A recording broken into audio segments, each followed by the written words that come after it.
Biographies. Looks like they're mostly about Germans.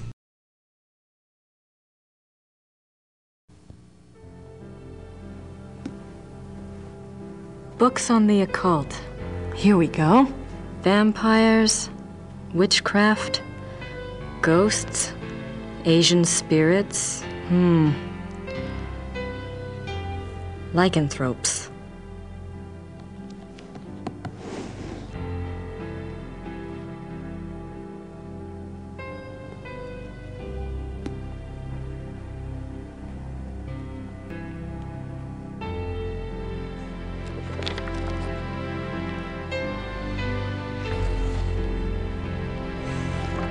How did you get in here? Oh, hi. How did you unlock the door?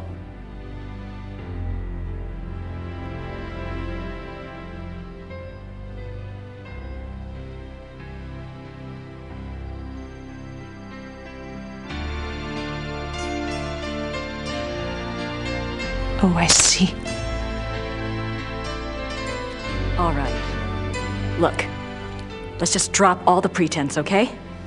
Obviously, I found the passageway. I know what's been going on in this little Alpinian love nest, and really, I couldn't care less. If you want to screw around with your employer, that's none of my business. But what I won't put up with is this assisting the Schottenjäger crap.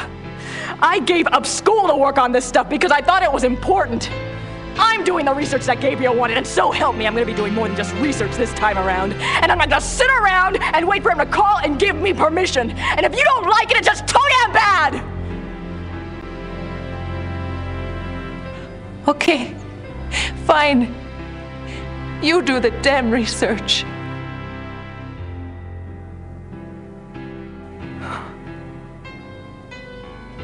Damn it.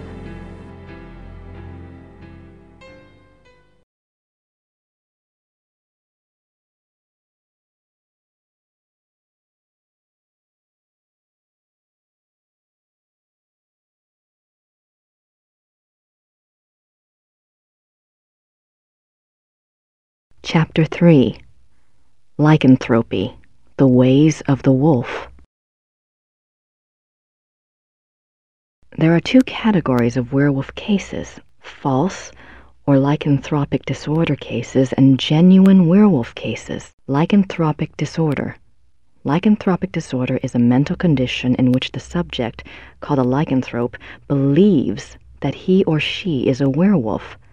The subject does not actually change shape, but is nevertheless capable of being as dangerous as an actual werewolf. Most cases of supposed werewolfery are really the work of lycanthropic disorder victims. Man to beast. In real werewolves, a physical change to wolf form does occur.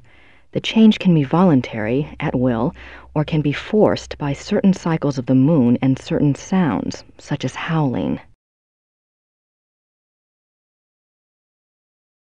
Werewolves and immortality. Werewolves are immune from aging and from most physical diseases due to the constant regeneration of their physical tissue. They can therefore be virtually immortal.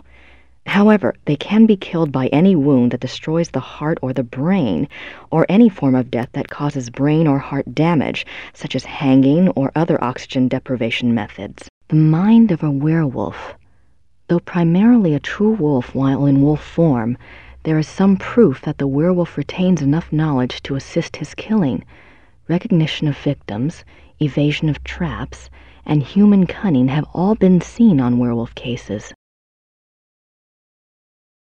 Becoming a werewolf. There are several ways to become a werewolf. They include being given the power of shape-shifting through sorcery, being cursed by someone whom you have wronged in some way, called the Lyconia curse, being bitten by a werewolf, and being born to a werewolf. In each case, the blood of the subject becomes tainted or cursed. Damnation. A person who becomes a werewolf against his will, birth, curse, or bite, is not completely damned until he tastes of human blood. Once he does, his soul is eternally damned and nothing may redeem him. Even without tasting of human blood, however, as long as the taint lays upon the immortal soul, it cannot enter into heaven and will remain chained to the mortal plane upon death.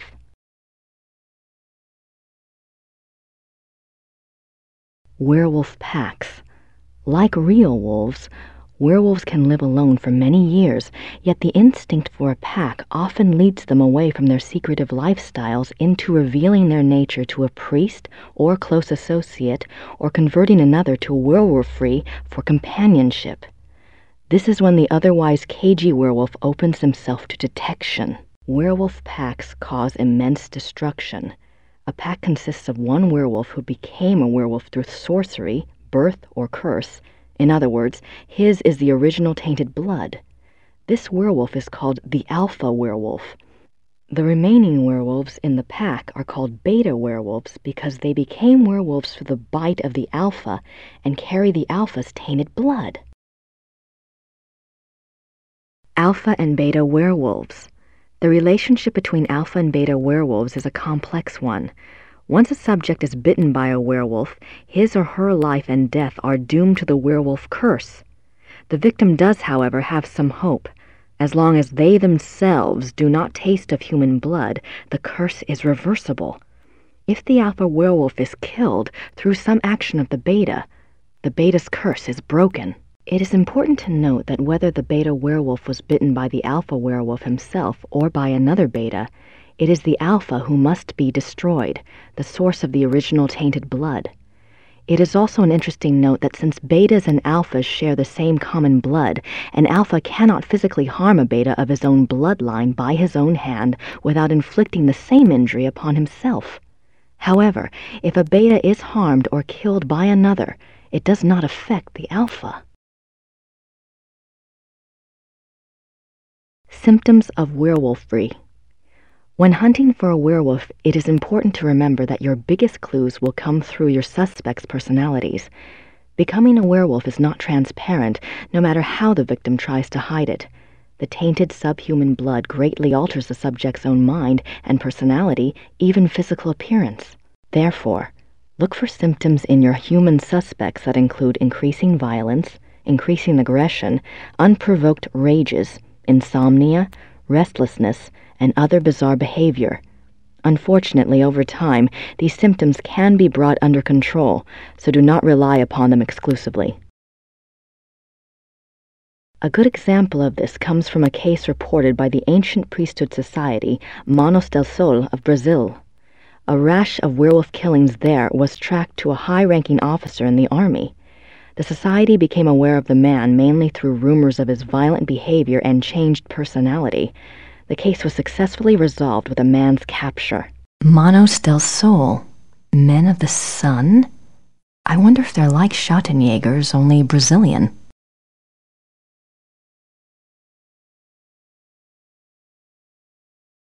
There's nothing else on werewolves in the occult section.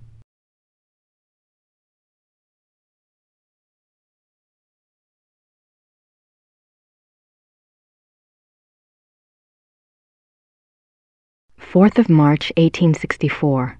To King Ludwig II, most gracious ruler of all Bavaria.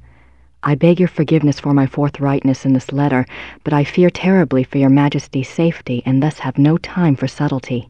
I have heard that the one they call the Black Wolf is close to your Highness.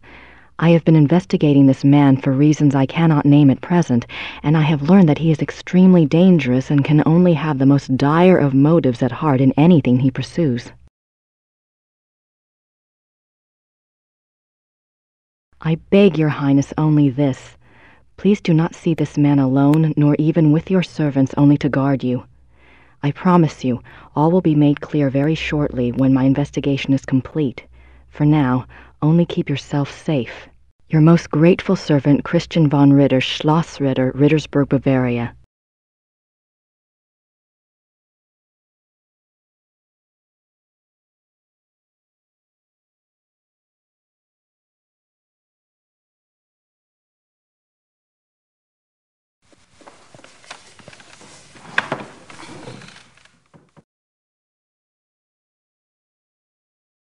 Who should I call?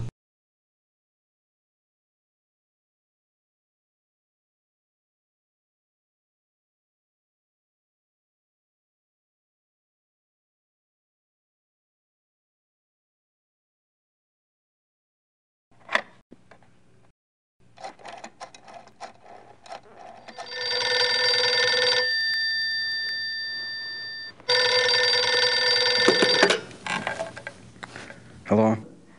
Professor Barkley, this is Grace Nakamura. I'm calling from Germany. Germany? I thought you were in New Orleans. I was, but anyway, it's rather important or I wouldn't have bothered you. Do you know anything about King Ludwig II of Bavaria? Well, that's a hell of a thing to ask a man in the middle of the night. Late 1800s, right? Yes. This isn't really my field, but I think he was crazy or something. I wish I knew. Do you know anyone who specializes in German history? Yeah, I have a friend at the University of Berlin. I'll ring him. What's your number there? It's 4989-555-7878. Okay, I'll call you back if I remember this conversation in the morning anyway. Great. Sorry again. Thanks. Bye. Bye.